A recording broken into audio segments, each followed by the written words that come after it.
नमस्कार, मैं हूं अखिलेश पांडे और आप देख रहे हैं सी न्यूज भारत। वक्त हो चुका है न्यूज बुलेटिन का। इस बुलेटिन में हम जानेंगे कि किस विधायक ने कार्यकर्ताओं के साथ देखी द कश्मीर फाइल्स। नवनिर्वाचित विधायक ने कहां होली मिलन समारोह में लिया हिस्सा, कहां नवनिर्वाचित विधायक ने क्षेत्र में भ्रमण कर लोगों का जाना कुशल क्षेम। एमएलसी चुनाव के लिए कहां से भाजपा और सपा प्रत्याशियों ने किया नामांकन। साथ ही जानेंगे कि महाविष्णु यज्ञ को लेकर कहां निकाली गई कलश शोभा यात्रा। तो आइए ऐसी ही तमाम खबरों पर विस्तार से करते हैं चर्चा। भाजपाइयों में कश्मीर फाइल्स दिखाने की एक तरह से होड़ मची है। 2 दिन पूर्व भी कोसली के विधायक लक्ष्मण सिंह यादव ने कार्यकर्ताओं के साथ कश्मीर फाइल्स देखी थी। आज भाजपा के वरिष्ठ नेता व हरको बैंक के चेयरमैन डॉक्टर अरविंद यादव ने भी सैकड़ों कार्यकर्ताओं के साथ कश्मीर फाइल्स देखी। इस मौके पर डॉक्टर अरविंद यादव ने कहा कि कश्मीर के गुनहगारों को सरेआम फांसी मिले। अगर इसके लिए संविधान में भी संशोधन करना पड़े तो सरकार को करना चाहिए। कश्मीरी पंडितों ने झेली है जुल्म की इंतहा। फिल्म देखकर ही इतना डर लगता है तो जिन पर बीती होगी उनका क्या हाल हुआ होगा। जुल्मियों ने महिला तथा बच्चों को भी नहीं बख्शा। उन्होंने सरकार से मांग की है कि जांच कर गुनहगारों को सामने लेकर आए। साथ ही उन्होंने कहा कि तथ्यों को छुपाने वालों के खिलाफ भी कार्यवाही होनी चाहिए। 32 वर्ष बीतने के बाद फिल्म के माध्यम से सच्चाई लोगों के सामने आई है। इसके लिए फिल्म के निर्देशक का भी आभार जताया। कश्मीर फाइल्स मूवी जो है यहाँ पर दिखाई जा रही है, क्या कहेंगे इस मूवी को लेकर? देखिए, जो ये मूवी बनी है कश्मीर फाइल्स, ये तथ्यों पर आधारित मूवी है और जो सत्य सामने नहीं आ पाया था इस मूवी के माध्यम से पूरे देश के सामने आया है। और जिस तरह की बर्बरता कोई कम से कम इंसान से कल्पना नहीं की जा सकती और इससे ज़्यादा क्रूर कुछ हो नहीं सकता। इस तरीके का अत्याचार, इस तरह की जास्तियाँ माताओं के साथ, बहनों के साथ, बुजुर्गों के साथ, बच्चों के साथ, यानी निर्दयता के साथ जिस तरीके का व्यवहार किया गया है, ये सभ्य समाज में किसी तरह से भी उचित नहीं किया जा सकता है। इसीलिए इस मूवी को देखने के लिए पूरा देश उमड़ पड़ा है। तो सारे रिकॉर्ड किसी मूवी ने आज तक नहीं बनाए थे। कश्मीर फाइल को देखने के लिए सारे उमड़ ही नहीं रहे। इनके अंदर का खून भी खोल रहा है कि हमारे देश में स्वतंत्र भारत के अंदर इस तरह के जघन्य अपराध करने के बाद भी वो लोग बच गए, उनके खिलाफ कोई आज तक कानूनी कार्रवाई नहीं हुई। तो मैं यहाँ आपके माध्यम से ये भी निवेदन करना चाहूँगा सरकार से कि जिन लोगों ने ये कुकृत्य किया है उन लोगों को कड़ी से कड़ी सजा दी जाए, क्योंकि अब सारा सत्य पूरे देश के सामने, पूरी दुनिया के सामने आ चुका है। तो किसी हालत में भी ऐसे निर्दयी लोग बचने नहीं चाहिए, क्योंकि यदि उनको सजा मिलेगी तभी ये सब लोगों के पास एक संदेश जाएगा कि जांच किसी हालत में भी संविधान के दायरे में रहकर उचित नहीं कही जा सकती। और बहुत से लोगों ने सुना उसको लेकर, लेकिन फिर भी कुछ लोग उसको पर राजनीति कर रहे हैं। देखिए, बंटवारे का दर्द जिन लोगों ने देखा, वो बंटवारे के दर्द के लोग देखे हुए लोग भी 1947 वाले जब देश का बंटवारा हुआ वो भी अभी जिंदा है, जीवित हैं। उनके सामने भी वो विभत्स सारा आज भी उनकी आंखों में तैरता है। जब कभी हम उन लोगों के पास बैठते हैं तो उनकी आंखों में आंसू आ जाते हैं और वो आंसू रुक नहीं पाते हैं। और जिन लोगों ने कश्मीर का दर्द नहीं देखा था, सिर्फ सुना था, जब अपने आंखों से देख रहे हैं इसमें, तो उनके खून का खोलना, उनको गुस्सा आना और ऐसे निर्दयियों को कड़ी से कड़ी सजा देने का आह्वान करना एक नैतिक दायित्व भी बनता है, कर्तव्य भी बनता है। तो इसके माध्यम से मैं सब लोगों की तरफ से, क्योंकि आज ये पूरा शो यहाँ देखने के लिए भारतीय जनता पार्टी के अलावा सब सामाजिक संगठनों के लोग यहाँ पर आए हैं, पत्रकार बंधु भी यहाँ पर आए हैं, सब लोगों को लग रहा है कि ये जांच हुई है, इसका न्याय होना चाहिए। फिल्म देखने के बाद जो सत्यता लोगों के सामने आई है, इसका न्याय होना चाहिए, यही मैं अपेक्षा करता हूँ। हरियाणा से सीनू संवाददाता चैन सिंह की रिपोर्ट। महाराजगंज जनपद के फरेंदा विधानसभा क्षेत्र अंतर्गत स्थित कोल्हुई कस्बे में कृष्णा शंकर उपाध्याय, देव अग्रणी, साकर नेता व पप्पू मोदनवाल के नेतृत्व में होली मिलन समारोह का आयोजन किया गया, जिसमें मुख्य अतिथि रहे कांग्रेस पार्टी के नवनिर्वाचित विधायक वीरेंद्र चौधरी व विशिष्ट अतिथि मनोज सिंह का स्थानीय लोगों ने फूल माला पहनाकर स्वागत किया। वहीं कार्यक्रम में सांस्कृतिक प्रोग्राम भी कराए गए और होली के गानों पर लोग झूम उठे। वहीं विधायक वीरेंद्र चौधरी ने संबोधन के दौरान कहा कि होली का त्योहार बुराई पर अच्छाई की जीत है। इस तरह के कार्यक्रम में आपसी भाईचारा कायम रहता है। इस कार्यक्रम में सभी समुदाय के लोगों ने हिस्सा लेकर गंगा जमुनी तहजीब की मिसाल कायम की। महाराजगंज से सीनू संवाददाता अंगद शर्मा की रिपोर्ट। महाराजगंज जनपद के नौतनवा विधानसभा क्षेत्र से भाजपा निषाद पार्टी से नवनिर्वाचित विधायक ऋषि त्रिपाठी ने विधानसभा क्षेत्र के विभिन्न स्थानों पर पहुंचकर लोगों का कुशलक्षेम जाना, साथ ही किसी प्रकार की समस्या होने पर तत्काल सहयोग करने की भी बात कही। महाराजगंज से सी न्यूज़ संवाददाता अंगद शर्मा की रिपोर्ट। एमएलसी चुनाव के लिए भाजपा के बाहुबली विनीत सिंह और सपा के रमेश यादव ने सोमवार को नामांकन किया। सोनभद्र मिर्जापुर सीट पर विधान परिषद सदस्य के लिए चुनाव 9 अप्रैल और मतगणना 12 को होगी।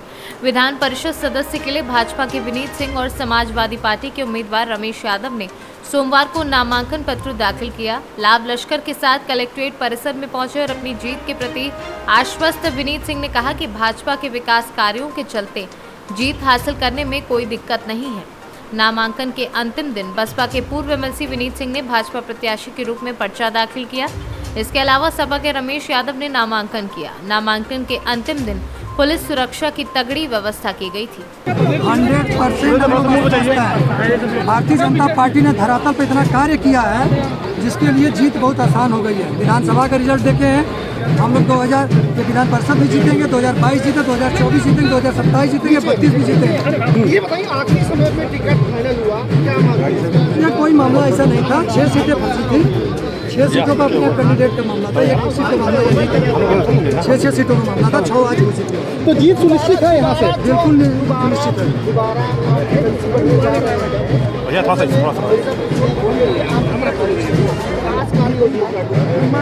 खास कार्य योजना जो जनता का मांग रहेगा भरपूर कोशिश किया जाएगा उसे पूरा। ठीक है, थैंक यू भैया। किस पार्टी से नामांकन किया भैया? समाजवादी पार्टी से मैंने मिर्जापुर सोनभद्र के लिए नामांकन किया है एमएलसी पद हेतु। और हाँ, अभी हमारे यहाँ जिलाध्यक्ष आदरणीय सोनभद्र जिलाध्यक्ष विजय यादव, हाँ मिर्जापुर जिलाध्यक्ष आदरणीय देवी यादव जी के साथ, हाँ 10 प्रस्ताव देवी चौधरी जी के साथ, हाँ सारे प्रस्तावकों के साथ अभी हमने नामांकन करके वापस आए। कितनी चुनौती मानते हैं विनीत सिंह से आप सामने? चुनौती किसी व्यक्ति का नहीं है, ये वैचारों का चुनौती है। और व्यक्ति की किसी व्यक्ति का मैंने नाम नहीं लेके और सिर्फ अपनी छवि पे और माननीय राष्ट्रीय अध्यक्ष अखिलेश यादव की साफ सुथरी एक नीति के तहत मैं चुनाव मैदान में हूँ। और 100% यहाँ के मतदाता हमें चुन के विधान परिषद में भेजेंगे। जीत पक्की मान रहे? 100% यहाँ के मतदाता। और जीत अपनी पक्की में मैं नहीं मान रहा हूँ।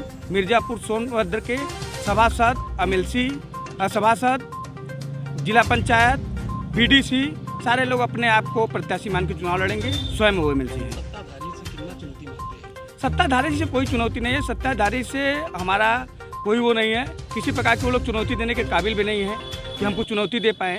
हाँ, मैं एक स्वच्छ छवि का एक गरीब घर का लड़का जिस पे राष्ट्रीय अध्यक्ष जी ने इतना भरोसा दिया है। और राष्ट्रीय अध्यक्ष जी ने एक संदेश दिया है कि हमारे पार्टी में, समाजवादी पार्टी में कभी भेदभाव की राजनीति नहीं होती।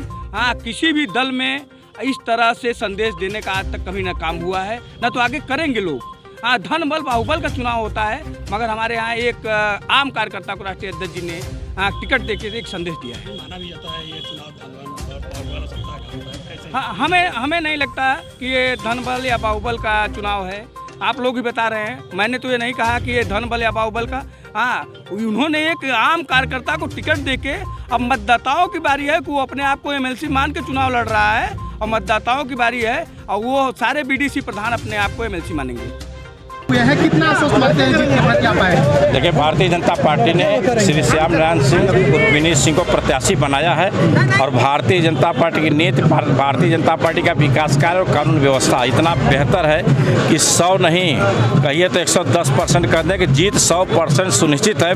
लड़ाई में कोई हैया नहीं है। 10-20 वोट पाने में लोग असमर्थ हैं। केवल यह है कि लोकतंत्र है, लड़ना पड़ रहा है। आदमी नामांकन किया है, नहीं तो मेरी बस होती तो हम इनको निर्विरोध मान लेते। कोई टक्कर में नहीं है। कोई टक्कर में नहीं है। कोई टक्कर में नहीं है। अभी आप विधानसभा चुनाव देखे हैं और हम फिर विधान परिषद 36 सीटों में उत्तर प्रदेश में 36 के 36 भारतीय जनता पार्टी जीत रही है। Thank you sir. मिर्जापुर से सी न्यूज़ संवाददाता अनीश कुमार की रिपोर्ट।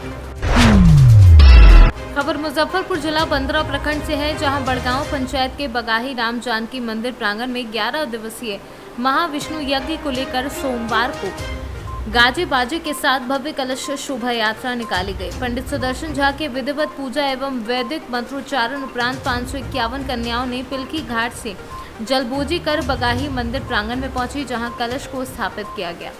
मंदिर के पुजारी शंकर दास के अनुसार प्रत्येक वर्ष के भांति इस वर्ष भी ग्रामीणों के सहयोग से 11 दिवसीय महाविष्णु यज्ञ का आयोजन किया जा रहा है, जिसमें दिन में रामलीला एवं रात्रि को रामलीला का भी आयोजन किया गया। इस कलश शोभा यात्रा में शांति व सुरक्षा व्यवस्था को लेकर पीयर थाना की पुलिस फोर्स मौजूद रही। मौके पर हरेंद्र कुमार, उदय महतो, मनोज महतो, राम प्रवेश चौधरी व अन्य लोग मौजूद रहे। मुजफ्फरपुर से सीनू संवाददाता गंधीर कुमार झा की रिपोर्ट। गाजीपुर में स्थानीय निकाय के विधान परिषद सदस्य एमएलसी चुनाव के लिए 4 प्रत्याशियों ने आज नामांकन के अंतिम दिन राइफल क्लब में मजिस्ट्रेट के समक्ष नामांकन किया। सर्वप्रथम समाजवादी पार्टी प्रत्याशी भोलानाथ शुक्ला ने 2 सेटों में नामांकन किया, तो वहीं भारतीय जनता पार्टी के प्रत्याशी विशाल सिंह चंचल ने 3 सेटों में अपने अपने प्रस्तावकों के साथ नामांकन किया। निर्दल प्रत्याशी के रूप में देवेंद्र सिंह ने भी नामांकन किया, जो बीजेपी प्रत्याशी के पिता बताए जा रहे हैं।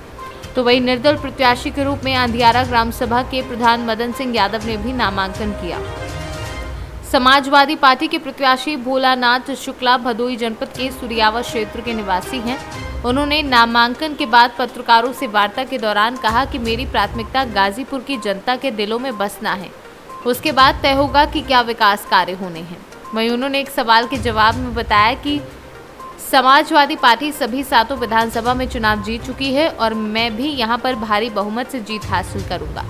गाजीपुर को भाजपा मुक्त करूंगा, ये मुझे पूर्ण विश्वास है। सर 9 अप्रैल को जो है मतदान होगा और 12 को चुनाव तय होगा कि कौन जीतेगा। फिलहाल कितने सेटों में आपने पर्चा दाखिला किया है और क्या कहेंगे सर? हमने 2 सेट में पर्चा दाखिल किया है और हम भारी बहुमत से चुनाव को जीतेंगे, हमें आशा नहीं, पूर्ण विश्वास है। सर देखा जा रहा है कि जो विपक्ष के तौर पर खड़े हैं विशाल सिंह चंचल एमएलसी का, उन्होंने ये कहा है कि आप अपने क्षेत्र में एक ब्लॉक प्रमुख ये चुनाव कभी नहीं जीत पाए हैं, एमएलसी चुनाव क्या जीतेंगे? तब हमें अनुभव नहीं था और तब वहाँ पे माफिया गिरी हुई थी, गुंडागर्दी के सामने हम जरूर परास्त हुए थे, लेकिन हताश नहीं हुए थे, निराश नहीं हुए थे। और हारने के लिए तो प्रधानमंत्री रही चूँकि इंदिरा गांधी भी चुनाव हारी हैं, हमारे आदरणीय सम्माननीय अटल बिहारी वाजपेयी चुनाव हारे हैं। हम किसकी गणना करें? चुनाव तो हार जीत का खेल होता है। आदमी जो घोड़े पे चढ़ता है वो गिरता है, फिर चढ़ता है, फिर गिरता है। कितने मंत्री चुनाव हारे, अभी विधानसभा चुनाव देखिए, हमारे डिप्टी सीएम बेचारे चुनाव हार गए एक महिला से, ऐसी महिला से जो नई महिला थी, नॉन पॉलिटिकल महिला थी, उससे चुनाव हार गए डिप्टी सीएम प्रदेश के। तो हारने के ये जरूरी नहीं है कि जो आदमी हारता है वो हर जगह हार जावे। सर चुने हुए जनप्रतिनिधियों के द्वारा एमएलसी का चुनाव होता है, आज आपने नामांकन किया, कितने सेटों में नामांकन किया है? 3 सेटों पे मैंने नामांकन किया है। सर अभी तक तो लगातार वर्तमान आप एमएलसी भी हैं, क्या प्राथमिकता रहेंगे दूसरी बार अगर मौका देती है जनता को? देखिए मैंने 6 साल बेहतरीन काम किया है, उसका नतीजा है कि जिला पंचायत अध्यक्ष हो, चाहे अपने ब्लॉक के सभी ब्लॉक प्रमुख चुन के आए हैं इतनी बड़ी संख्या में, और मैं अपने जनप्रतिनिधियों के बीच 6 साल रहा हूँ। सबका मैंने काम किया है, गाँव का विकास हो चाहे नगर का विकास हो। मैंने जो भी सरकार से जो भी निधि थी वो भी मैंने इन गाँव में नगर पालिका में खर्च किया। एक भी पैसा मैंने और कहीं किसी मद में नहीं दिया था। और सब पूरी गाजीपुर की पूरी जनता और जनप्रतिनिधि मेरे साथ हैं। मुझे विश्वास है कि इस बार बड़े मार्जिन के साथ हम लोग चुनाव जीतेंगे। आदरणीय योगी जी के चरणों में इस सीट को जीत के तौर पे मैं देने का काम करूंगा, ताकि गाजीपुर का जो विकास है वो निरंतर होता रहे। सर यहाँ पे कहा जा रहा है कि सांसद और 7 विधानसभा के एमएलए यानी कुल मिला के कहा जाए कि अभिमन्यु गिरा हुआ है। भैया देखिए है क्या कि अगर इतने मजबूत होते 7 विधायक सांसद तो बाहर से प्रत्याशी ढूंढ के नहीं लाते, यहीं किसी के सर पे हाथ रखते कि चलो लड़ो एमएलसी हो जाओ। तो इनको एक तो प्रत्याशी नहीं मिला और कहाँ से ढूंढ के लाएं, और कितना लड़ेंगे वो तो वक्त बताएगा। अभिमन्यु सातवां तो आप तोड़ पाएगा? अभिमन्यु नहीं, मैं हमेशा अर्जुन की भूमिका में रहा हूँ।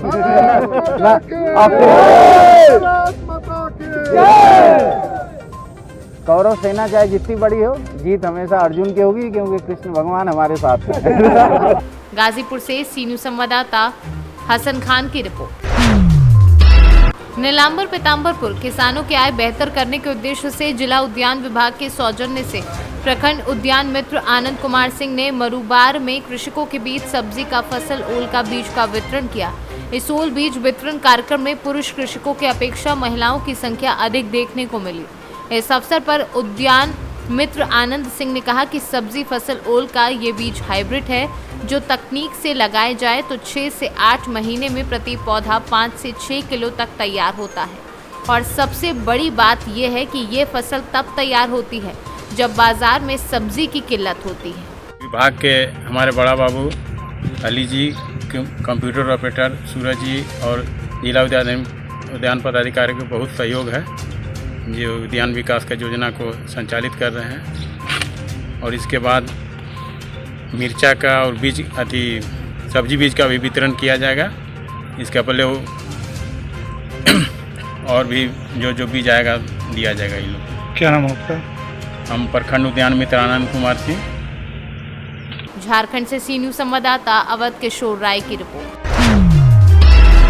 पिपरा कोठी के पंडित दीनदयाल उपाध्याय वानिकी एवं उद्यानिकी महाविद्यालय में आयोजित कार्यक्रम में मौजूद डीन डॉक्टर कृष्ण कुमार व अन्य पिपरा कोठी स्थानीय पंडित दीनदयाल उपाध्याय वानिकी एवं उद्यानिकी महाविद्यालय परिसर में सोमवार को अंतर्राष्ट्रीय वन दिवस के अवसर पर डीन डॉक्टर कृष्ण कुमार की अध्यक्षता में कार्यक्रम का आयोजन किया गया। कार्यक्रम की शुरुआत महाविद्यालय की छात्राओं के स्वागत गान से आरंभ हुई। कार्यक्रम को संबोधित करते हुए डीन डॉक्टर कुमार ने कहा कि उपदेश देने से बेहतर है खुद उस पर अमल करे। उन्होंने कहा कि हर व्यक्ति एक पेड़ लगाए और उसको जीवन भर देखभाल का संकल्प ले। कार्य इनिशिएट होता है, हमें देख करके काफ़ी लास्ट में जाते जाते बहुत प्रसन्नता होने लगती है कि अरे ये तो अभी ऐसे ही शुरू किया और ऐसा हो गया। दिनेशा ने बताया कि आज वर्ल्ड फॉरेस्ट्री डे है, तो सर तो नहीं हो पाएगा। तो एकदम हो जाएगा, उसमें क्या है, शाम को करेंगे 4 बजे। तो एक नोटिस निकल गया प्लांट, ये सब तो आज ही करना था हम लोग। मोतिहारी से कैमरा पर्सन मिंटू शर्मा के साथ आलोक शर्मा की रिपोर्ट। प्रयागराज जिले के करछना तहसील में अधिकारियों द्वारा भ्रष्टाचार फैलाए जाने को लेकर अधिवक्ता संघ लामबंद हो गया है। अधिकारियों के खिलाफ धरना प्रदर्शन की चेतावनी दी। आज करछना बार एसोसिएशन की तरफ से संघ की बैठक की गई। इस मौके पर अधिवक्ता संघ के अध्यक्ष चिंतामणि शुक्ला के द्वारा कहा गया कि तहसील मुख्यालय पर अधिकारियों के द्वारा भ्रष्टाचार फैलाया जा रहा है, जिसमें अधिकारियों द्वारा मुकदमे में गलत ढंग से आदेश पारित कर दिया जाता है, जिसमें सही मायने में पीड़ित पक्ष को न्याय नहीं मिल पा रहा है। संघ के महामंत्री हंसराज सिंह ने कहा कि कई मामलों में अधिकारियों द्वारा जानबूझकर गलत फैसले की वजह सामने आई है, जिसमें एसडीएम करछना अमृता सिंह से शिकायत की गई थी।